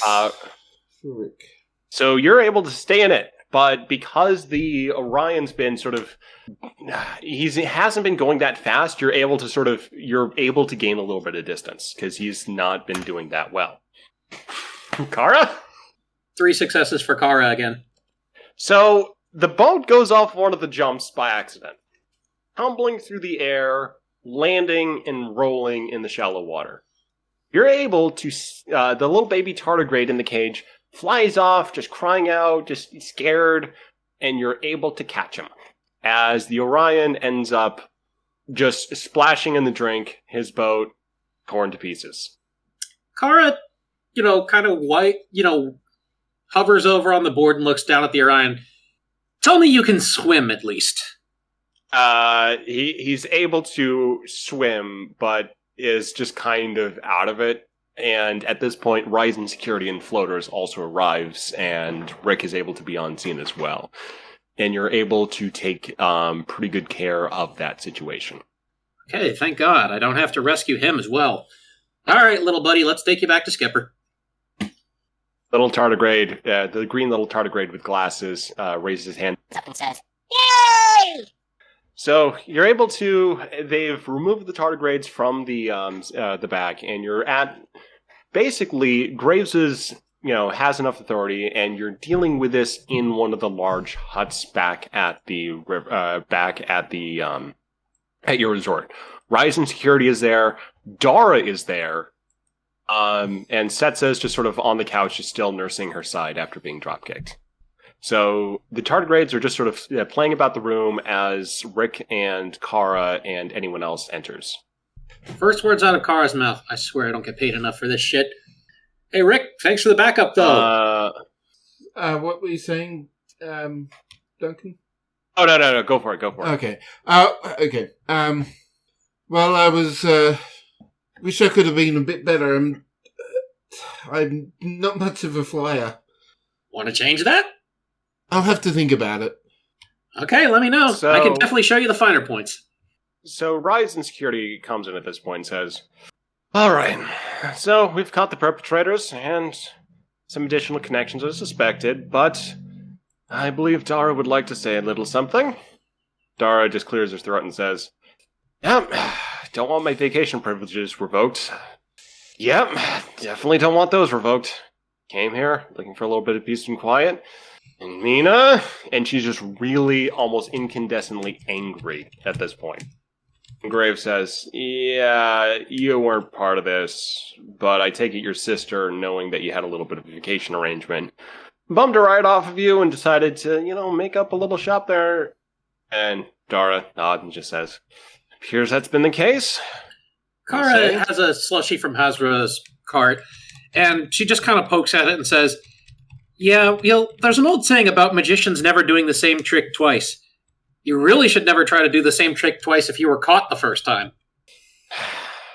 And Graves at this point pipes in and says, "Sometimes it's just a little bit of extra sport, especially if you know security. But I wouldn't know anything about that myself." And Setsa chuckles from the side couch, where security says, "Right then, I'm satisfied for the moment with that." And that leaves the little matter of these guys. And the baby tardigrades, Skipper, Artie, Smarty, and Party Tardigrade are all dancing. Yeah, those ones. Are all dancing about the room, just chasing each other and cackling and giggling. Kara just takes a swig off the slushy and wobbles a bit and looks over to Graves and says, "Don't suppose you could get in touch with John? John might be able to get him home." Marcus sighs at this point and says, "Well, I don't think John would be able to do that because he's looking for his own way home." Ah, I don't think they know it either. Probably not. All right. So, Starfleet one way or another can help out. Question is, do we take him on Reliant or Instrument Institute in Sol? Sorry, I missed part of it. Something in Sol? Oh, the Daystrom Institute at Sol. Kara shrugs. I don't think we're getting any information out of Mina, so that's up to you, Captain. I just wanted to come here and sit in the fucking sunset and drink some slushy. She just wanders off ranting. She's done. I do think that we have some kind of duty here, a personal one. We do have connections, we have experience, and we're the ones that identified and the issue and rectified it. We have a responsibility to. So, with that, sets of volunteers to do a little bit of recap here. So, sets of volunteers to take on sort of the educational lead for the little tardigrades as part of her duties, as well as other members of the scientific staff. And Dara kind of just storms out in exactly the same way that Kara did. So, that kind of leaves the crew on Risa. Just, this is the first day, and it's nighttime. So everyone's able to just take a little bit of a breather. The tardigrades are being checked over by Risian Medical for the night. Just observation, just making sure they're okay. And the crew's just free to get on and relax. So that kind of ends the major part of the episode in case anyone wants to do any closing scenes. Well, I know Eli wanted a moment to talk to Kara, so Kara will be around the huts drinking her slushy and being slightly wobbly. All right, Eli's walking up. Kara looks up at him, which is necessary because she's short, and just says, "Hey, Eli." Penguining it around? Yeah. Well, I don't know if I should give you this news while you're like this. What news? Well, I have received a new ship in the gambling contest, as you might be aware. Oh, yeah. That's pretty cool. And I am going to be transferring the name Scion of Prospero to the new ship, because that's going to be my main ship now, but I just don't want my old ship to sit around and get mothballed, so, he reaches into his pockets and tosses Kara the keys. Enjoy! Kara catches the mag cards. Ooh. Yeah, not now. Penguin now, but yeah. Race you later. Don't worry, Checkers isn't staying with you. I'm taking my trophy, though. Kara laughs at that and goes over and kind of wobbly hugs Eli. You're a really good guy. I know you love flying, so maybe you could teach me something about it. Fuck yeah. I barely got through by the seat of my ass during that race. Yeah, I'll turn you into a real proper terror. Alright, and I'll, party on my ship tomorrow. New ship, anyway. The other one, that's your ship now. You get to name her. I guess that means I gotta fix the replicator, too. She chuckles. Wait, what about the replicator? What happened? Kara quickly goes over the story about Setsa trying to laser cut her bikini to change it and how she set fire to the replicator. See, that's interesting. I guess she didn't tell you that then? No, I don't remember. I'm kind of sorry I had to tell you like this then. But I guess it's not really your problem anymore, is it? Yep, it's your problem. It's your ship now. Kara looks up. What time is it? 8 in the afternoon, or not afternoon. It's not afternoon. Evening. That's the word I'm looking for. There'll be another sunrise tomorrow. She gives Eli another hug. Seriously, thank you. Yeah, it's no problem. What are you going to name her? All ships have the best names. Shit, man, don't put me on the spot. I'll have to think about it. I'll get back to you in a day or two. It took me months to figure out a name, and now I'm just taking it with the new ship. Yeah, I'll figure something out.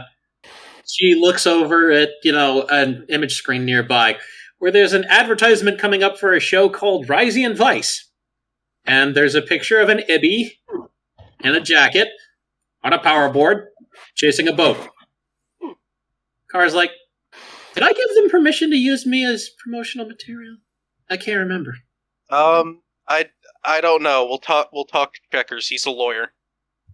We learned Checkers is behind all of it. You know what? Never. That does make too much sense. Up in Chorog's quarters, there's a bit of a thump at the door. Stop pounding! As Chorog tries to get out of his bed and falls to the floor. Gets on his hands and knees, manages to get back to his feet. Opens the door. A very frazzled-looking Grimnir is standing in the door. So, What do you want, you moon-faced assassin of joy? how are you doing? Well, there's no longer three of you, so I guess I'm sober. Let's fix that. And he pulls up a mug and hands it to him and says, he walks in, helps himself to a seat and says, so, you want to hear what happened? What happened? Last thing I know, I fell down. Grimnir just has this big shit-eating grin on his face and starts laughing. Says, drink up, you're gonna need it for this one. Chorog takes a drink and slowly begins to drink it.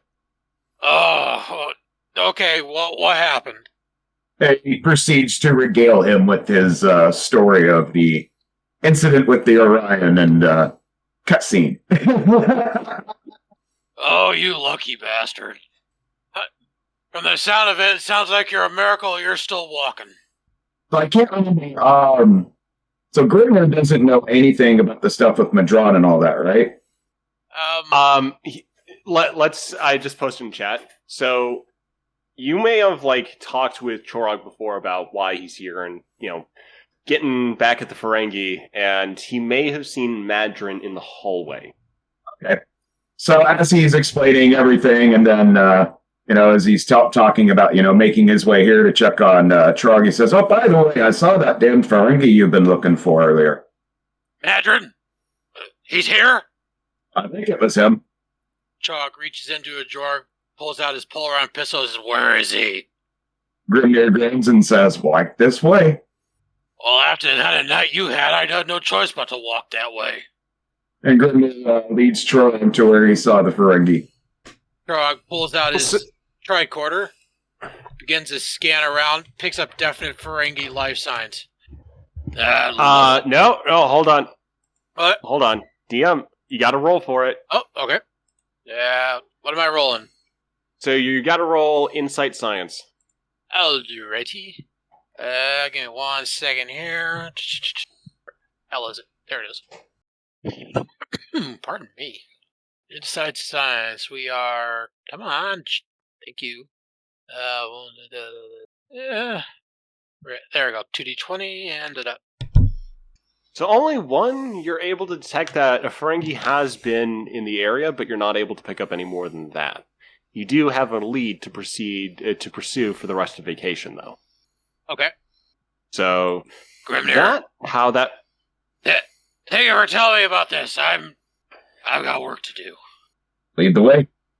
Wait a second. So, are you armed? He grins, flexes his arm, and says, "I'm always armed, my friend." Let's go, brother.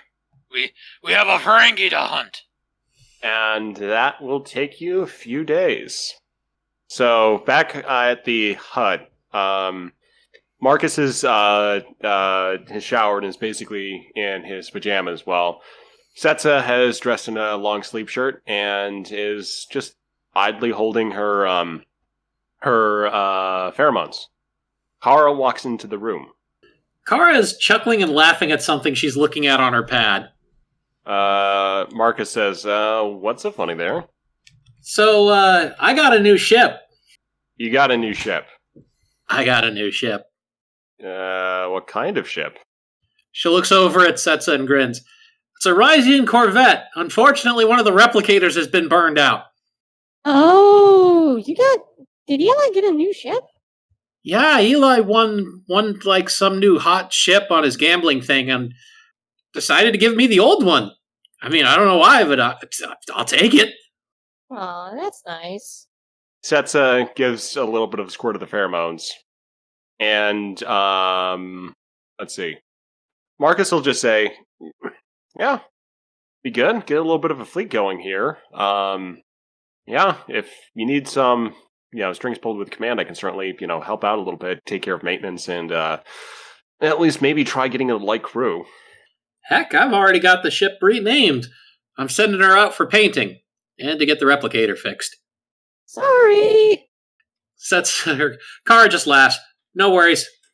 I think the cost of a replicator is definitely worth having a new ship. Marcus nods and says, well, eventful day here.